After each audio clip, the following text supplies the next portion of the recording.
ተጠባቂው ጨዋታ በኤሚሬትስ ስታዲየም አሰልጣኝ ሚካኤል አርቴታና ኡናይ ኤምሪ ስለምሽቱ ጨዋታ።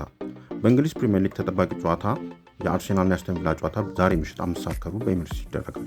ሊጉን በ42 ነጥብ እየመሩ የሚገኙት መድፈኞቹ በ3 ነጥብ ዝቅ ብሎ ሶስተኛ ደረጃ ላይ የሚገኘውን አስቶን ቪላ የሚያደርጉት ጨዋታ ለዋንጫ ግስጋሴያቸው ወሳኝ መሆኑ እየተነገረ ይገኛል። አሰልጣኝ ሚካኤል አርቴታ የምሽቱን ጨዋታ አስመልክተው በሰጡት አስተያየት ጨዋታው ጠንካራ ፉክክር የሚታይበት እንደመሆኑ መጠን ቡድናቸው ለጨዋታ ዝግጁ መሆኑን ተናግረዋል። የአስቶን ቪላ አሰልጣኝ ኡናይ ኤምሪ አስቶን ቪላ በአሰልጣኝ ኡናይ ኤምሪ እየተመራ በወጥነት እያሳየ የሚገኘውን ብቃት አድንቀው ከአስቶን ቪላ ሽንፈት ትምህርት ወስደናል፣ በምሽቱ ጨዋታ የተሻለ ሆነን እንቀርባለን ሲሉ ተደምጠዋል።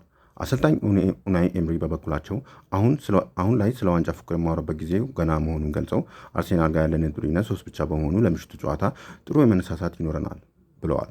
ቡድናችን ጥሩ ብቃት ላይ ቢሆንም ይበልጥ ጠንክረን መቅረብ ይጠበቅብናል ያሉት አሰልጣኝ ኡናይ ኤምሪ ያለንበትም የብቃት ደረጃና ጨዋታ አድንቀዋል።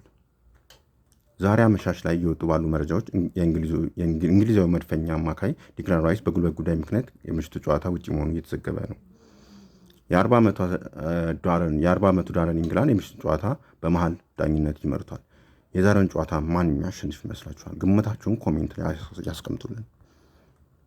ይህንን እና ሌሎች መረጃዎች እንዲሁም ታሪኮች እንዲደርሱት የመደመር ምልክቷን ላይክ፣ ፎሎ እና ኮፒ ሊንክ ማድረግዎን እንዳይረሱ።